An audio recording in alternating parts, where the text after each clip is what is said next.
Hello, my name is Josh, and welcome to another edition of Frugal Me Live, where we talk about all things related to your finances. Today, I am so excited to have Jerome here tonight to talk about entrepreneurship and the importance of being an independent filmmaker, as he was able to start his own freelance business by doing filmmaking and following his passion. And before we get started, I also want to give a special shout out to Keisha for working all of the technology in the background. Hey, how are you doing today, Jerome? I'm doing fine and dandy. How are you doing today? I am doing pretty good. Thank you for joining us here in conversation tonight. Awesome. So can you just tell us a little bit about yourself and where people can find you?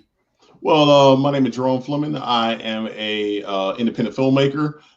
My contact information is usually just jeromefleming.com or at Romeo Stockton on Instagram. Those are the best two ways to contact me. And a little bit about myself. I'm a filmmaker slash passion entrepreneur type guy. Yeah. Yeah. So all of those things. Yeah. A whole bunch of other stuff too. Farmer, everything. If you name it, I've done it. Just put it that way. All right. How about like running for political office? Have you done that? Absolutely. State House of Representatives. I was a candidate in 2012. I got 13,000 votes, 38% of the votes, but it was a fun time. Awesome. All right. So, Jerome, how would you describe yourself as a creator? One thing I would call myself as a creator, I would say every day I wake up and think, what would somebody expect me not to do? And that's how I go for it. Like I create with the intention of to wow and to just think outside the box. I'm also a teacher. And one thing I tell my students all the time is don't think outside the box. There is no box, because once you get outside that mind frame that you have to think aside certain constraints and do certain things just because it's been done before, it's a lot easier to create and grow and build. Yeah, and I really like that because it's another metaphor out there where people say that the sky is the limit. But a lot of times I always tell people too that you can go beyond the sky, because whenever you say the sky is the limit, you just put a limit right there as well. So, and I agree. When somebody tell me the sky's the limit, I'm like, what about space? I'm like, sky's the limit. What about space? You can always go a lot further. Because another thing that I do a lot of time, I don't like people to say I'm going to be the next Tyler Perry, I'm going to be the next Jordan Peele, I'm going to be the next, anybody. Because once you say you go to the next somebody, what you do is you limit yourself to the things that they had. Mm-hmm. But just because of the knowledge and stuff that they went through, you can study them all day. You can admire Tyler Perry. I can admire Tyler Perry, but I can look and see what he did and when he went wrong and go further than he did. Yeah. Absolutely. So how old were you whenever you decided that you wanted to be an entrepreneur or that you wanted to be a creator and start filming? Well, good. That's definitely a two-part question. When I decided I want to be an entrepreneur, it goes back to this one man I know by the name of Esau Cannon. Okay. Growing up, Esau Cannon was my grandfather, and a rite of passage in our family was to work with Grandpa for the day. So when that time came, he picked me up about 5 o'clock in the morning, and I walked out of the house smiling, ear to ear. Got in the truck with him. He was a junk man, so we just went from house to house picking up junk. We saw some cans on the side of the street, picked up the cans or whatever. Then at the end of the day, we went down to the corner store, the Mackey's, and went inside. And Grandpa told me to get him tobacco, a cheerwine, and me some candy. So I went in, about 9 years old, bought tobacco. Yes, that's how it was. Came back inside and gave Grandpa all his stuff. I'm like, yeah, I'm gonna have to get paid now, because Grandpa had a stack of money. So then after getting a stack of money, he gave me $1. I'm looking at this dollar like, what the? I didn't say what I was thinking, because I knew a kid can't say that at the time. I was like, what? But we got back to the house and really right down the street and got me out. And I was like, Grandpa, you want to give me $1? And he was like, Jerome, I'm the boss. I pay you. Mm-hmm. So therefore, you only get what I give you. So if you want to make your own money, make your own money. But if you work for somebody else, you can only expect what they can give you. So that's when I decided I never could work for somebody and not be happy working for somebody else. Now, and as far as being a creator, growing up, me and my brother used to make these Christmas videos, and they just got crazier and crazier as time went on. I was like, you know what, this is fun. Cause we had like Cleophas and his crazy family. That was one of the films. The Christmas specials and stuff like that. And like you can ask my cousins, because like we used to be at grandma's house and be like Power Rangers and Space Crusaders, and I'll be directing them, not knowing I was actually directing, but it was always inside me just to create. And I love it, the story that you were telling, because once you work for someone, you are in a sense indebted to that person. But once you branch out there, you can create your own destiny. Because when you work that 9 to 5, you're working for someone else. You're fulfilling someone else's dream. And the problem the thing that I see with a lot of people is they forsake their own dreams to work for someone else's. And whenever they get 68 years old, get ready to retire, then I'm gonna go follow my dream. I'm gonna follow my dream now. Yeah. Because one thing about that for me, it was just like, is tomorrow is not promised. And since tomorrow is not promised, you got to do what you want to do today. Now, don't get me wrong. There's nothing wrong with working for somebody, because the entrepreneurial spirit is not in everybody. Some people I know, they would be happy just to wake up, get a check, go home, go to sleep, play video games all day. But for some people, I want to eat a 17-ounce steak. You know what I'm saying? Yeah. Cooked medium. And I tell you this, working certain jobs is not going to get that steak for me. I got to do what I have to do today so I get what I want tomorrow. Even though tomorrow is not promised, you got to have that inside you to get it. Yeah, and even with Lizzie and Jesse, with me, it's about leaving that legacy for my children. I want them to they can always say that daddy was out there hustling, daddy was out there trying to make things better for us. And like you said, I'm not knocking anyone out there that work 9 to 5, or that's just where they're complacent. But in order to get ahead, it's one of those things dealing with savings that you can't save yourself to wealth. No. I know right before we got on here, you were talking about investing and stash and passive income as well. So I'm just going to jump off a little bit. So just tell us a little bit about that, your views on like stash. Okay, now stash is I'm not paid by stash at all. I found one that down below as well. Oh, okay. Okay. Yeah. Just for entertainment purposes. Yeah. So like one day I was on stash because like you see all these rich people and how they living and what they doing, right? And when I say rich, I mean they just have extra income so they can hop on a plane and go someplace, you know? So I'm a big fan of Elon Musk. And now Elon Musk stock is way more than I can afford. So I was like, I want to buy some stock in Tesla. So what I did right now. So I'll tell you what it is. Yeah. So I can't afford one stock. Now you hear these stories about people buying thousands of stocks over here. You know, I just trade a couple thousand stocks over there. I'm like, I can't do that. I can't get one stock of it. So, but Stash allows you to buy fractional shares. So if I only got $5 to spend, I put $5 of Tesla stock. So in turn, so when that stock goes up, my $5 is equivalent to the same fractional rate of the $1 of the whatever stock it is. So like, for example, if I buy one share of one fractional dollar share of Tesla, which you can do, then that grows in time. So you might just invest $1, but 6 months from now, you might have $60 value based on that $1. So you can play like the big boys and do what the big boys do, like Warren Buffett's. Warren Buffett tell you exactly what he's doing every single time he talks. He tell you exactly. He's not hiding it. But a lot of times people don't have the income to get in the game immediately. So what they do, they sit back like, oh no, I'm just gonna save my way. One day I'm gonna buy a boat. No, you're not. No, you're not. You know how much interest you get off of $1,000 in the bank? Nothing. It used to be you put $1,000 in the bank, then that $1,000, 2 years from now, like I got $1,020 in the bank. That's what you gonna do with that inflation? You know what I'm saying? So it's all about just investing in your future the way that the big boys do it. All right, we had a comment to come in here from My Unicorn Rainbow. Do y'all know about buying stocks in Cash Out? I haven't tried it before. I've seen it pop up a couple times. I haven't tried it. One thing that so how I got involved in stocks and stuff, I started like Robinhood. I started buying stocks with Robinhood, but then I switched over to Stash once I realized I could buy fractional shares. And for me, once I find something that works, I look into other stuff, but I don't like to try venture too far outside of what I know, because it can get it's like a deep dark hole out there once you get into stocks and stuff. So it's a lot of information, but at the same time, it's kind of like I'm playing in the playground that I play in.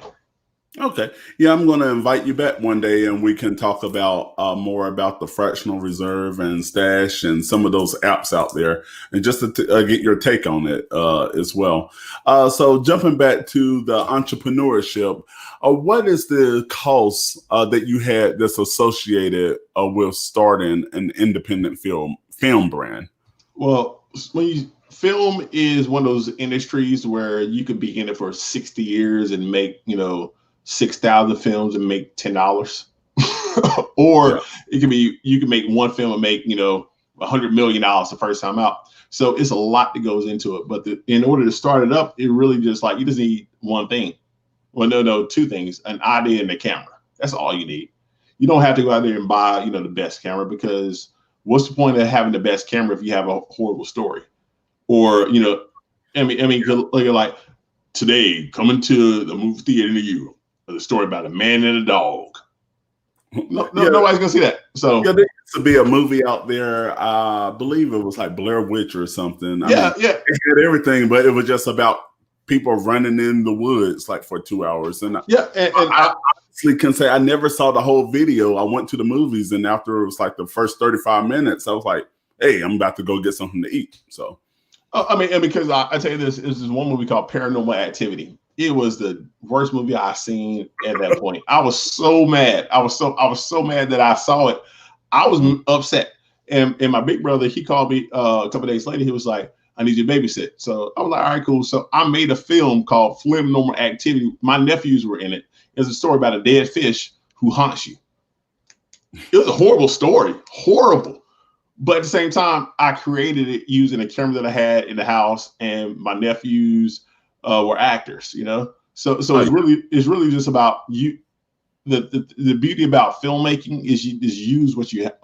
One thing that Esau told me growing up was this. It was like he always used to say, "Hold what you got." Now, Grandpa was born in 1914, but I try to apply lessons that I learned through life all throughout. So one thing "Hold what you got" was always.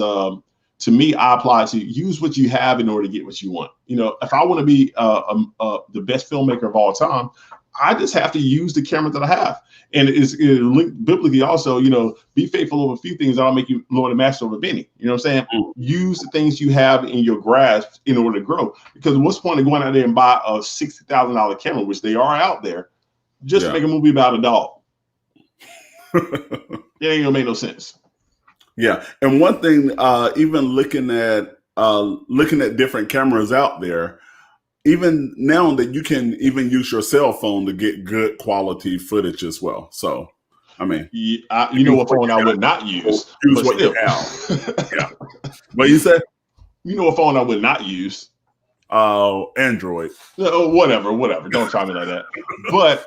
But you really can use anything, because it's like, if you want to tell a story about, somebody waking up and eating breakfast, you wouldn't use your phone. I mean, because so in the film industry, I meet so many people who sit there and say, "I'm going to do this one day. I'm going to do this one day. I'm going to do this one day." When I made the first feature film that I made, it was really my wife and I decided we were going to have a baby soon, and I told myself, before my baby's born, I want to be a film. I want to have a director's credit behind my name on IMDb. That was it. My expectations were set, so therefore all I had to do was do it. So I sent out 500 emails.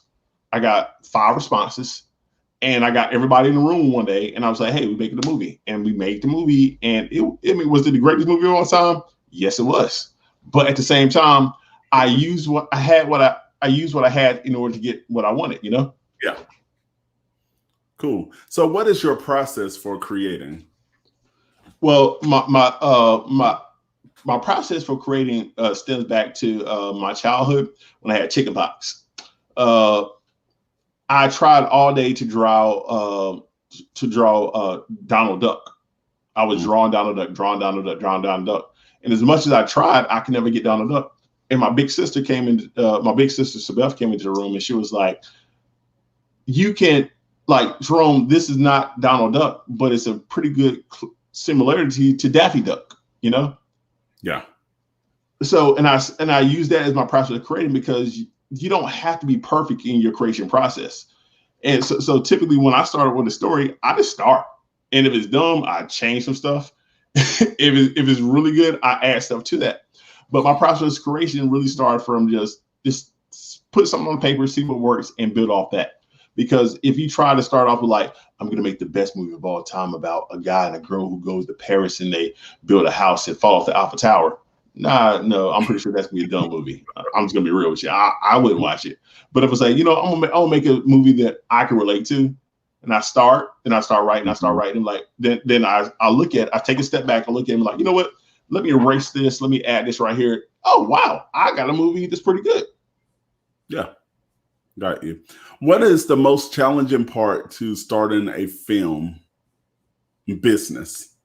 Okay, most part of starting a film business, I don't know. I have no idea. The reason why, because every day it changes. Because like, since we're in this season of COVID right now, when COVID first started, I was actually in the process of making my 4th feature-length film, and everything shut down. So now everything has changed now. So right now is really just the most important challenging part about starting a film business is the most challenging part dealing with people, because every actor or actress thinks they are Denzel and, everything. They think they're the best of the best, which they should, but that being the case, is like, you're dealing with people, you're dealing with finances, you're dealing with equipment, you're dealing with technology managers, you're dealing with lighting, you're dealing with artists, you're dealing with so many different parts coming together. So filmmaking to me is one of the most challenging things I've ever done in my life. But that's why I like to do it, because it's fun and it's challenging. It stretches me out beyond my limits. So it kind of makes me sit there and look in the mirror and say, this is really difficult, but I know you can do it because you're you. Okay. And one thing that I'm hearing too is whenever you're doing this, that you have to collaborate with others as well. So how important would you say that collaboration is? Collaboration is everything. Like, when I did my first film, I did it just to do it. And like, my wife, she said, I don't know. No, I'm not going to do it. I'm not going to do it. No. That's how she really sounds. So she was sitting there saying that. And I was just like, oh gosh, like the person who was going to star in it, they backed out the last moment. And like, I had to become like the star of the movie. And like, my good friend, Ibn, he was like my best friend, but I love Ibn as a brother, but he can't act that well. So it was kind of like, so it was these one things I was sitting looking like, oh my gosh. But you saw the passion there, you know what I'm saying? You saw the root of it. So I'm working with Ibn, but the boy can sing like crazy, because like, if you look at the movie, that's him on the song singing. And my wife, she actually ended up being in the movie. And but like, you got to go through it to get to it. So it was like, after I made the movie, like I said, it was the greatest movie of all time. Yes, it was, but it could have been better. So you had to, I guess this is how it applies to business also. You can't be afraid to try something. You can't be afraid to fail. Failing is the same thing as waking up. If you're not failing, you're not trying hard enough. And I really mean. So like, I made the movie. I saw the lighting was bad at some spots. I saw the acting was bad at some spots. I saw a lot of things that could be fixed. So what I did was I took it and I made another film. Next film I made was Greatness Spoken Truth, was dedicated to my Aunt Kate, who passed away. It was a collaboration of women doing poetry about their Blackness in America. So then even though that was the purpose of the film, the goal behind it was in the first film, it was this, let me work on my lighting a little bit. Let me work on my audio a little bit. So that was the second film. Now the third film I did was 15 Till. And that's when I realized I had to work with somebody, because doing it all by yourself was stressing me out. I had like 4 or 5 gray hairs in my face. I'm like, no, this ain't right. So after collaboration, I started working, like from my first movie, I met this dude named John Miller, and me and John started working together. John and I sit down, and it's like John and I think totally different. But you need people who think differently from you, because if everybody in the room saying is, Jerome, you the smartest guy in the world, don't trust them. Don't trust them. I walk in the room and be like, so today we're gonna make a movie about a goat, right? And the goat gonna have an earring and a tattoo. And they say, Jerome, that's great. No, don't trust them. So you got to have people in your realm in your world that's not afraid to check you and say, bro, that ain't gonna work. Yeah. Because when you're a creative person, you think that the greatest thing on earth is anything that you spit out, but you need somebody to be there and be like, nah, So I like one thing that you said, and I might have to go on and quote this down. You got to go through it to get to it. Oh, absolutely, absolutely. Because in one of the interviews that I did a while ago of my grandma, Corey Cannon, I was like, how? And I did this interview on her 90th birthday. She's 100 now, but on her 90th birthday, I asked her, like, how many times have you failed or something? She's like, we ain't got all that time. Because if I count my failures, I still be counting. And that just goes to show you have to mess up in order to grow. Because if you're not messing up, if you're not messing up, you're not doing anything. It's a saying, and I think I would have to attribute it to 50 Cent. The time I heard it, when it kind of stuck with me, it was like, if you never got beat up, you never fought nobody. So it's kind of like, if you win at everything you do, you're not trying hard enough. Like if you got a business and, man, every time I go out there, I get 10 sales. Wow. Okay, set a goal for 20. Yeah. if you wake up, if you got embroidery business and you're like, man, business is 100% every single day. I mean, it's cruising on 100%. I'll get 100% profit more each day. Okay, aim for 1,000%, because failure gives you the acknowledgement that you're actually trying. Because I tell you this, I never tried anything in life until later on in life, because everything I did was like, I got B's, I got A's and B's. I didn't try.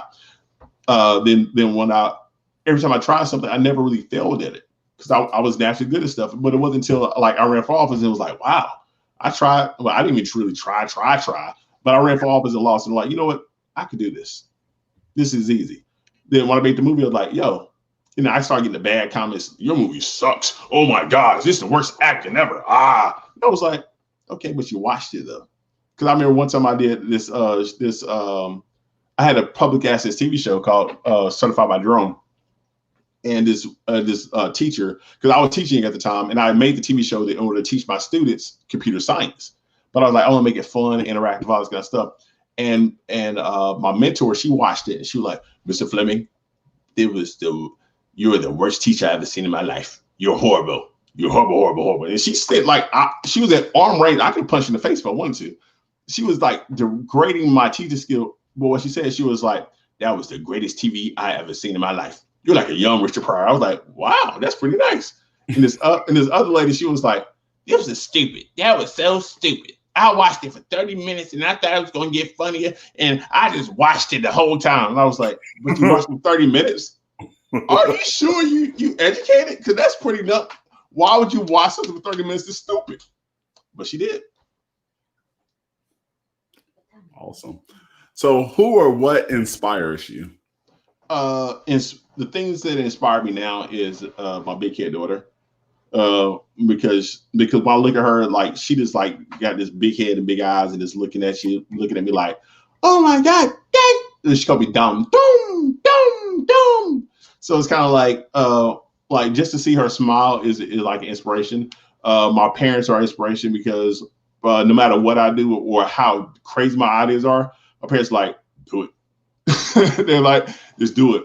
So like that's a big inspiration for me. My grandmother is a big inspiration. My family's an inspiration. So my family is inspiration for what I do.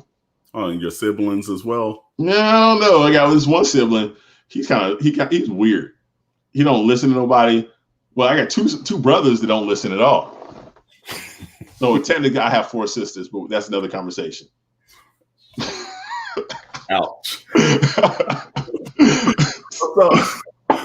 All right. So, hi, Shay TV. How are you doing? Thank you for joining us tonight. So, Jerome, what would you say to other creators to inspire them to operate in their gift? Don't wait for the perfect moment. Just do it. Because once that perfect moment comes, it'll already be too late. I recall one time, I don't know if I think it was Michael Jackson interview, and he said, the universe sends you signals. And once you get the signals, you have to use those signals. Because if I don't write the song, Prince will write the song. And I was like, that's logic, you know what I'm saying? Because like you ever like you bring to the universe gives you what you ask for. So if you ask for like creative vibes, because like one thing Grandma always says is there's nothing new under the sun. So if I make a movie tomorrow about, you know, a guy and a girl eating Doritos on a ship going to Jamaica, okay, that's a movie. If I don't make that movie, I just said a lot. If I don't make that movie 6 months from now, coming soon, Denzel Washington's on a boat with Tyra Banks going to Jamaica, eating Doritos. So if you don't, once the universe sends you something, use it. Don't be afraid to fail, and just like do it the way that you want it to be done, but don't be afraid to fail. Because so many times people are afraid to do something because like if I do it, people gonna laugh at me. So what? Laughing, clapping, booing is all the emotion that you enact from people. If you can get somebody to react emotionally to something that you do, you won. Because if I can make something, I can make you mad. Like this is the dumbest thing I've ever seen in my life. That's good. I did something to you that most people can never do. I got in touch with your emotions. Let's talk about it. I'm just letting that resonate. hey, I've always been that way. It's just like if I could connect to somebody, connect to somebody's emotions, that's all that really matters. If I can if I write something to make you laugh, make you cry, make you giggle, make you look at your wife and say, "Baby, I'm going to make you a steak tonight." If I could write a movie and have you go to call your dad up and say, "Dad, let's go fishing." That's what I do. You know, so I create emotions through pen and paper. Then I get people together, and that's what I do. So what I would tell people is like, never be afraid to fail. And at the same time, if you ain't fail at least once a day, you ain't trying hard enough. All right. Just gonna encourage everyone that's here in the live chat and also watching this in the playback that all of Jerome's information is down in the description box below. Make sure you go check them out. So Jerome, is there anything else that you would like to share here tonight with us? Well, anything I want to share? Anything I want to share? Any closing words or anything? Well, closing words is, like I just said, fail. Failure is not a bad thing. Now, because it's actually a true story. A true story is that. Now, I won't say that because that's actually a movie I got coming out. But I will say this. Don't be afraid to wake up every morning and saying, what can I do so I can get whatever I want tomorrow? And with that same mentality, just do it. I mean, but while you're doing it, talk to your kids, talk to your wives, talk to your husbands, go outside, look at the sun. One thing I used to say all the time, and I still do, I have the same mentality, smell a flower each day. Because if you're working 20 hours a day in order to get this money, you're not going to enjoy it. Because one thing you said earlier that I disagree with, Joshua. What's that? Never hustle. Don't hustle. Hustle is like, when you hustle, it's like playing craps. You don't know what you're going to get after once it starts. You know what I'm saying? Okay. My advice is make a plan. The same amount of time and action it takes you to come up with a hustle plan, you can come up with a legitimate plan to do some legitimate stuff. Yeah, but you can also have a hustle and have that planned out as well. No. If you plan a hustle, it's no longer a hustle, it's a plan. So like so what is the difference that you have between having a side hustle and having a plan? Having a side hustle is always depending on somebody else's situation in order to get what you want. If I'm hustling, like, cause I recall this one little boy who used to go around door to door selling potatoes. Used to steal potatoes out of his mama's kitchen and go door to door selling those potatoes. That's a hustle, because once mama found out that you were selling potatoes door to door, that stopped really quick. That was a hustle. But making a plan is saying, Mama, I'm going to sell potatoes and I will give you 25% of the profits from the potatoes. That's how you turn a hustle into a profitable business. Okay. So, but my thing is, look here, Jerome, when you have a hustle, that doesn't necessarily mean that you're forsaking something. Hustling is pretty much that you're doing, like what you said, doing what it takes to get where you need to be. Absolutely. Okay. But whenever you have a plan, you're still putting those steps in place in order where you need to be. The worst thing that someone could truly do is not to have a plan. And if they're lazy enough, I agree with you. Okay, but you do have some people out there too that's lazy enough and they don't even go to the route to hustle. But if you're because this is where I'm coming from, if you are in a position where you need something quickly, it's okay to hustle. But what like when you hustle, you taking everything, you know what I'm saying? Hustle, like, for example, this is my definition of hustle. I see somebody like Shay TV, a hustle hard dog. That's cool. If you want to hustle, do you. I would never tell somebody not to hustle. But what I'm saying, hustling stops once your customers stop. Okay.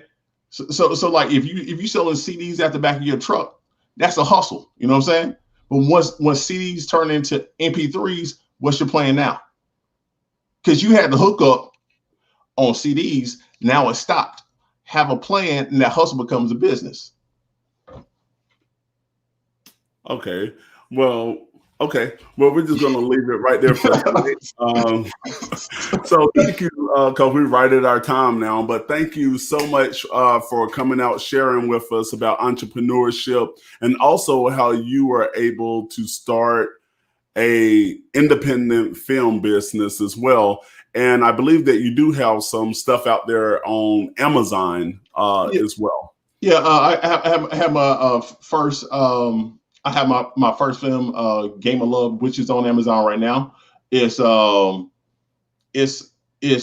I said, my first film, so it is what it is. But I do have some more projects coming out very soon. Greatness Spoken Truth is on Amazon also, but you have to pay for that one at the moment. And 15 Till is my joint project with Blue Chips Media Productions. That's on Amazon also. Okay, awesome. And I see Shay TV, not Liz, Keish, can you highlight that comment where, and I just want to touch on this.